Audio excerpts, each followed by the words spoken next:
সংবাদ সবাইকে স্বাগত জানাচ্ছি। আমি ফিরোজ তোহা। শুরুতেই আরবে কেবলস সংবাদ শিরোনাম। ইসরায়েল ফিলিস্তিন পুরোদমে যুদ্ধ চলছে, আর এই যুদ্ধের সর্বশেষ আন্তর্জাতিক গুরুত্বপূর্ণ আপডেট সংবাদ জানিয়ে দিব। শুরুতেই শিরোনাম। আলহামদুলিল্লাহ, গ্যালিলিতে আমরা হিজবুল্লাহর কাছে পরাজিত হয়েছি, স্বীকারোক্তি সাবেক ইসরায়েলি জেনারেল। কান্না শুরু ইসরায়েলের। এরপর জানিয়ে দিব ইয়েমেনের হুতিদেরকে কিভাবে শক্তিশালী করতে হয় তা জানা আছে, বলছে ইরান। এরপর জানিয়ে দিব অত্যন্ত সুখবর, হিজবুল্লাহর রকেট হামলায় ইসরায়েলের উত্তরাঞ্চলে বিশাল আগুন, জ্বলে পড়ে সারখার ইহুদিবাদী রাষ্ট্র ইসরায়েল। আরও জানিয়ে দিব ফের গাজার ভাসমান বন্দর সরিয়ে নিয়েছে যুক্তরাষ্ট্র। এদিকে জম্মু কাশ্মীরে সশস্ত্র হামলা সামলাতে কড়া নির্দেশ মোদির, পাল্টা ব্যবস্থা নেবে পাকিস্তান। এবং সর্বশেষ জানিয়ে দিব যুক্তরাষ্ট্রের সঙ্গে পেট্রোডলার চুক্তি নবায়ন করবে না সৌদি আরব। গ্যালিলিতে আমরা হিজবুল্লাহর কাছে পরাজিত হয়েছে, বললেন সাবেক ইসরায়েলি জেনারেল।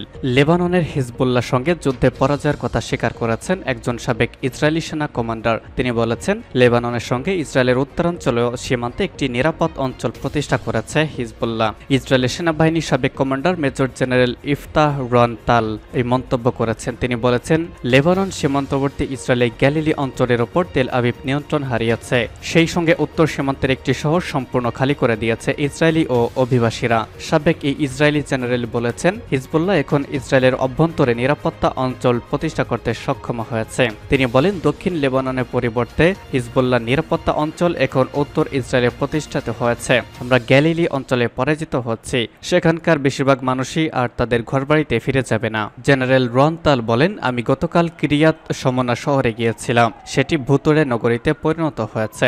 এটি এখন একটি পরিত্যক্ত যুদ্ধাঞ্চল, সেখানে আপনি পশু পাখি ছাড়া আর কিছু খুঁজে পাবেন না। সেখানে গেলে আপনার কান্না চলে আসবে। 2023 সালের 7 অক্টোবর থেকে দক্ষিণ লেবাননে হামলা চালিয়ে আসছে ইসরায়েল। এর প্রতিশোধ নিতে হিজবুল্লাহ প্রায় প্রতিদিন ইসরায়েলি অবস্থানগুলোতে রকেট হামলা চালিয়ে যাচ্ছে। বৃহস্পতিবার হিজবুল্লাহর ভয়াবহ রকেট হামলায় ইসরায়েলের উত্তরাঞ্চলে বিস্তীর্ণ এলাকায় আগুন ধরে যায়। হিজবুল্লাহর রকেট হামলা শুরুর পর থেকে ইসরায়েলের উত্তরাঞ্চল থেকে 70,000 বেশি অভিবাসী তাদের ঘরবাড়ি ছেড়ে মধ্যাঞ্চলে পালিয়ে গিয়েছে। ফলে ইসরায়েলের উত্তরাঞ্চলের বিস্তীর্ণ এলাকা কার্যত পরিত্যক্ত অবস্থায় রয়েছে।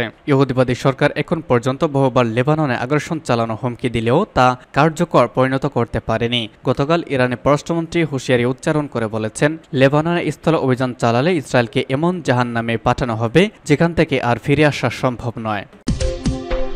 ইয়েমেনের হুতিদেরকে কিভাবে শক্তিশালী করতে হয় তা জানা আছে, বলছে ইরান। ইয়েমেনের প্রতিরোধ আন্দোলনকে পরাজিত করার মার্কিন ষড়যন্ত্র নস্যাৎ করতে কি করতে হয় তা ইরানের ভালো করেই জানা আছে বলে হুঁশিয়ারি দিয়েছে তেহরান। নিউ ইয়র্কে জাতিসংঘের ইরানি মিশন গতকাল এক ঘোষণায় এই হুঁশিয়ারি দিয়েছে। মার্কিন সরকার সম্প্রতি অভিযোগ করেছে, লোহিত সাগরে ইসরায়েল সংশ্লিষ্ট জাহাজগুলোতে হামলা চালানোর কাজে ইয়েমেনের হুতি আনসারুল্লাহ আন্দোলনকে অর্থনৈতিক ও গোয়েন্দা সহযোগিতা করে যাচ্ছে ইরান। ওয়াশিংটন আরও অভিযোগ করেছে, ইয়েমেনের ওপর জাতিসংঘ অস্ত্র নিষেধাজ্ঞা থাকা সত্ত্বেও হুতিদেরকে অস্ত্র সরবরাহ করে যাচ্ছে তেহরান। এর জবাবে জাতিসংঘে ইরানের স্থায়ী মিশন একটি বিবৃতিতে আরও বলেছে, আমেরিকা ভাবছে জাতিসংঘ নিরাপত্তা পরিষদের ওপর রাজনৈতিক প্রভাব ও সামরিক শক্তি থাকার কারণে সেই ইয়েমেনের হুতি আন্দোলনকে কোণঠাসা ও পরাজিত করতে পারবে। বিবৃতিতে আরও বলা হয়েছে, আমেরিকা মনে করছে ইরান তার ভয়ে ভীত হয়ে হুতিদের সঙ্গে সম্পর্ক ছিন্ন কিংবা নিরাপত্তা পরিষদের প্রস্তাব লঙ্ঘন করবে।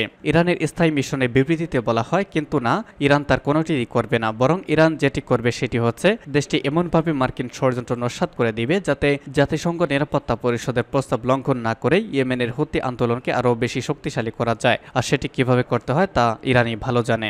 আমেরিকা ও তার পশ্চিমা মিত্ররা গত বেশ কয়েক বছর ধরে মাস ধরে আন্তর্জাতিক আইন ও ইয়েমেনের সার্বভৌমত্ব লঙ্ঘন করে দেশটির হুতি আন্দোলনের অবস্থানগুলোর ওপর বিমান হামলা চালিয়ে আসছে। গত অক্টোবর থেকে ইসরায়েলের গণহত্যামূলক যুদ্ধের শিকার গাজাবাসীর প্রতি সংহতি জানিয়ে হুতিরা ইসরায়েল সংশ্লিষ্ট জাহাজগুলোতে হামলা চালানো শুরু করার পর থেকে ইঙ্গো মার্কিন বাহিনী ইয়েমেনে বোমাবর্ষণ করা শুরু করে, যা এখনও চালিয়ে যাচ্ছে। এর জবাবে হুতিরা সতর্ক করে দিয়ে বলেছে, এই ধরনের হামলা চালিয়ে গাজার সমর্থনে সামরিক অভিযান চালানো থেকে তাদের বিরত রাখা যাবে না। তারা আরও বলেছে, সাগরে ইসরায়েলের সঙ্গে সংশ্লিষ্ট জাহাজগুলোতে সেদিন হামলা বন্ধ হবে যেদিন ইসরায়েল গাজায় গণহত্যা বন্ধ করবে।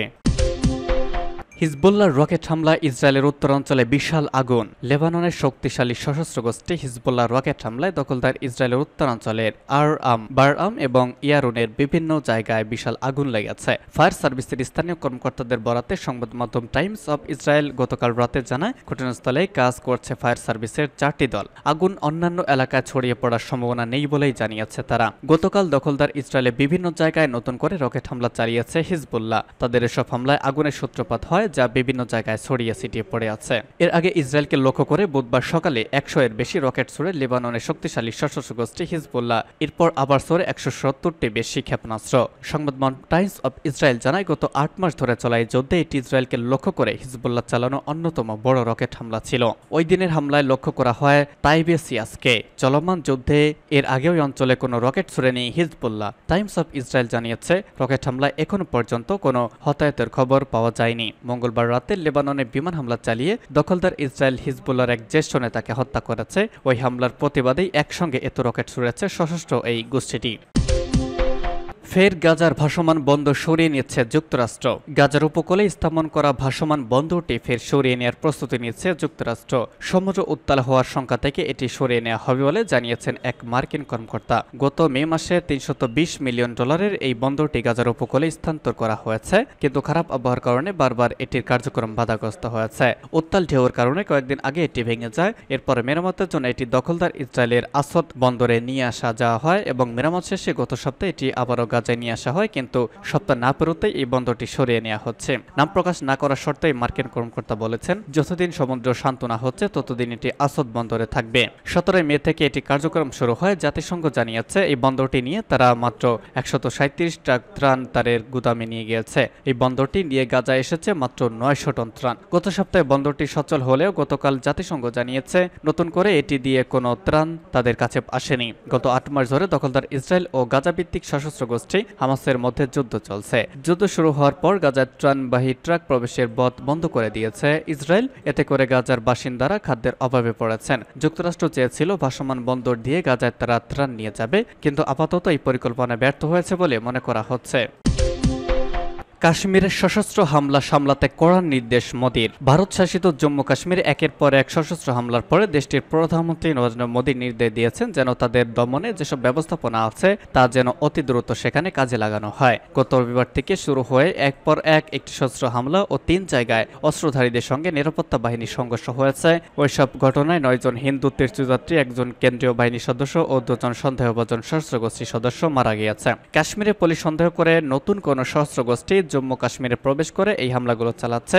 আরও অস্ত্রধারী কাঠুয়া আর ডোডা অঞ্চলে লুকিয়ে থাকতে পারে বলে সন্দেহ করেছে পুলিশ। তাই অচেনা ব্যক্তি বা সন্দেহজন বস্তুর ব্যাপারে এলাকার বাসিন্দাদের সতর্ক করে একটি বিজ্ঞপ্তি জারি করেছে পুলিশ। এমনটাই খবর সংবাদ সংস্থা পিটিআই এর। জম্মু কাশ্মীর পুলিশ তাদের এক্স হ্যান্ডেলে 4 জন সন্দেহভাজন সশস্ত্র ব্যক্তির ছবি প্রকাশ করেছে এবং প্রত্যেকের ব্যাপারে তথ্য দেওয়ার জন্য 5 লক্ষ ভারতীয় রুপি পুরস্কার ঘোষণা করেছে। জম্মু কাশ্মীরে লাগাতার সশস্ত্র হামলার প্রেক্ষিতে বৃহস্পতিবার রাতে প্রধানমন্ত্রী, জাতীয় নিরাপত্তা উপদেষ্টা অজিত ডোভাল সহ স্বরাষ্ট্র মন্ত্রণালয়ের উচ্চপদস্থ কর্মকর্তারা বৈঠকে বসেছিলেন। সংবাদ সংস্থা এএনআই জানিয়েছে, বৈঠকে জম্মু কাশ্মীরের সার্বিক নিরাপত্তা পরিস্থিতি প্রধানমন্ত্রীর সামনে ব্যাখ্যা করেছেন ডোভাল সহ পদস্থ কর্মকর্তারা। সশস্ত্র গোষ্ঠী দমনে নিরাপত্তা বাহিনী এবং এজেন্সিগুলো কি ব্যবস্থা নিচ্ছে তারও বিস্তারিত জানানো হয় বৈঠকে। এবং সর্বশেষ জানিয়ে দিব, যুক্তরাষ্ট্রের সঙ্গে পেট্রো-ডলার চুক্তি নবায়ন করবে না সৌদি আরব। গত 9 জুন থেকে 80 বছরের মেয়াদে শেষে যুক্তরাষ্ট্রের সঙ্গে পেট্রো-ডলার বা শুধুমাত্র ডলারের তেল বিক্রির চুক্তি নবায়ন করার না সিদ্ধান্ত নিয়েছে সৌদি আরব। ফলে সৌদি আরবের কোম্পানিগুলো এখন তেলসহ অন্যান্য পণ্য মার্কিন ডলারের বদলে অন্যান্য মুদ্রাতেও বিক্রি হতে পারবে। ওইসব মুদ্রার মধ্যে রয়েছে চীনা ইউয়ান, রেন মিনিবি, ইউরো, ইয়েন, ইউয়ান এবং আরও অনেকেই।